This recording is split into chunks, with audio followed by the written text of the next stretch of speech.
Hello বন্ধুরা, কেমন আছো সবাই? আশা করি সকলে ভালো আছো।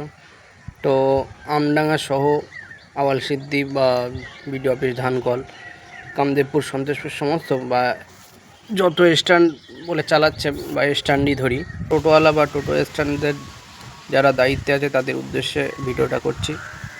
অনেকে কমেন্ট করছে যে টোটো স্ট্যান্ড থেকে প্যাসেঞ্জার তোলা যাবে না, যারা লাইনে নেই তাদের প্যাসেঞ্জার তোলা যাবে না। ঠিক আছে, এটা ডিসিপ্লিনভাবে যাতে সবাই প্যাসেঞ্জার তুলতে পারে সেই ব্যবস্থা করুক। আমি এখন হয়তো টোটো চালাচ্ছি, কিন্তু ভবিষ্যতে নাও চালাতে পারি টোটো, কিন্তু এটা সরকারের উচিত দেখার এদিকটা, যাতে সবাই শান্তিসুষ্ঠুভাবে প্যাসেঞ্জার তুলে তাদের ইনকাম বাড়াতে পারে।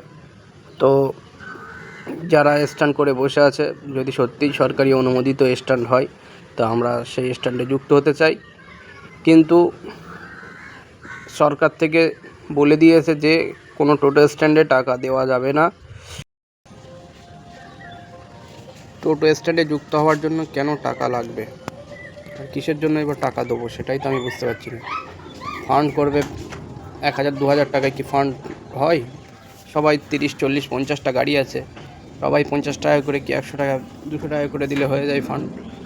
মানে আবার প্রত্যেক দিন আবার 10 টাকা 15 টাকা করে দিতে হবে, মানে ফাও নাকি এগুলো? কিন্তু আবার বলছে যখন স্ট্যান্ডে থাকবে না তাও টাকা দিতে হবে 10 টাকা 15 টাকা। প্রতিদিন টাকা দিতে হবে?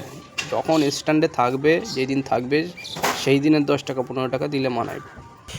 এখন বিশেষ করে ধানকল মোড়ে আমি যুক্ত হতে চেয়েছিলাম, তারা আমাকে বলেছিল যে যুক্ত হওয়ার জন্য কিছু টাকা লাগবে। সেটা আমি কত টাকা বলেছে সেটা আমি এখন ভিডিওতে বলছি না, কিন্তু ভিডিওটা সবার কাছে পৌঁছে দাও। যে টাকা চেয়েছিল যুক্ত হওয়ার জন্য, এখনও বলছি যে টাকা দিতে আমি রাজি, কিন্তু সেটা লিখিত দিতে হবে যে ভবিষ্যতে ওই স্ট্যান্ড সরকার অনুমোদিত স্ট্যান্ড হয়েই থাকবে, সরকার ভবিষ্যতে ওই স্ট্যান্ড তুলবে না। আমি টাকা দেব, লিখিত দিতে হবে যে টাকা যদি সরকার স্ট্যান্ড তুলেও দেয় তাহলে আমার টাকা ফেরত দিতে হবে, আর নাইলে ওই স্ট্যান্ড যদি সরকারি অনুমোদিত হয় তাহলে আমি টাকা দিতে রাজি।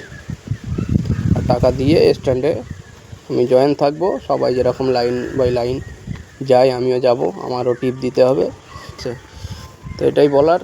আর তখন যেন ওই আমি জয়েন হয়ে গেলাম, আমার মানে লাইনে দাঁড়ানোর সময় দেবে না, একজনই বারবার যাবে, ওটা হবে না। এরকম লাইনে আসবে সবারই সেরকমভাবে নিয়ম মেনটেন করে সেটা গাড়ি লাগাতে হবে। আর ওই রকম আমার মতো আমি এখন তুলছি বলে রাগ হচ্ছে, কিন্তু অন্য কোনো গাড়ি যদি তোলে তখন তাদের দায়িত্ব নিতে হবে, প্যাসেঞ্জার কীভাবে আটকাতে হবে। তার থেকে একটা জিনিস আমার মতে, যে সরকার থেকে সরকারি লোক যাতে টোটো বা যাই কিছু করে অ্যালাউন্স করে দেয় প্রত্যেক এলাকায়, যে বড় স্ট্যান্ড হবে 10 কিলোমিটারে একটা স্ট্যান্ড, আওয়ালসিদ্ধি বা সন্তোষপুর থেকে একটা স্ট্যান্ড হবে। এর ভিতরে তত গাড়ি আছে, চৌমাথা 3 মাথায় আলাদা স্ট্যান্ড হবে। সেখানে মোটামুটি 2 মিনিট 3 মিনিট কি 5 মিনিট পর পর একটা করে গাড়ি ছাড়া হবে। সেটা গাড়িটা খালি থাক বা ভর্তি থাক দেখার দরকার নেই, 5 মিনিট কি 2 মিনিট পর একটা করে গাড়ি ছাড়া হবে। তাহলে একটা মনে হয় নিয়মে আসবে। আর নতুন করে এত ডেট, একটা তারিখ ঠিক করে দেওয়া হোক, যাতে এই তারিখের পর কোনো নতুন টোটো আর স্ট্যান্ডে নেওয়া যাবে না। তাহলে একটা হয়তো ঠিকঠাক লাইনে আসবে। আর যারা স্ট্যান্ডে থাকবে না তাদের রিজার্ভ ছাড়া কোনো প্যাসেঞ্জার তুললে তাকে ফাইন করা হবে, এরকম একটা কিছু করা হোক, তাহলে হয়তো শৃঙ্খলা বজায় থাকবে। কিন্তু উল্টোপাল্টা এখন আমি তুলছি বলে হয়তো আমাকে টার্গেট করে আমাকে তুলতে দিচ্ছে না, কিন্তু আমি যখন লাইনে ঢুকে যাব তারপরে অনেকেই তুলতে আসবে, তখন দায়িত্বটা কে নেবে? ওই স্ট্যান্ডওয়ালাদের যারা দায়িত্ব আছে তারা কি দায়িত্ব নেবে তাদেরকে আটকানোর? আর আমার মতে কোনো প্যাসেঞ্জার যদি কোনো গাড়িতে উঠে পড়ে তার নামানোর অধিকার নেই।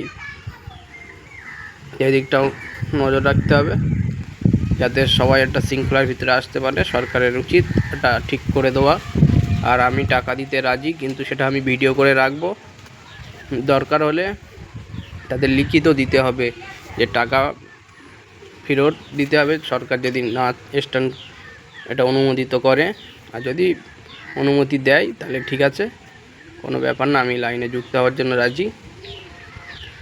আর কেউ যদি বেশি বাড়াবাড়ি করে যে আমি লাইনে নেব না, কেউ যদি বাড়াবাড়ি করে তা আমি আইনের রাস্তা দেখব, একটু কার কত দম আছে আমিও একটু দেখব। আইনের উপর আমার ভরসা আছে। তো ভিডিওটা বেশি বেশি করে শেয়ার করবে।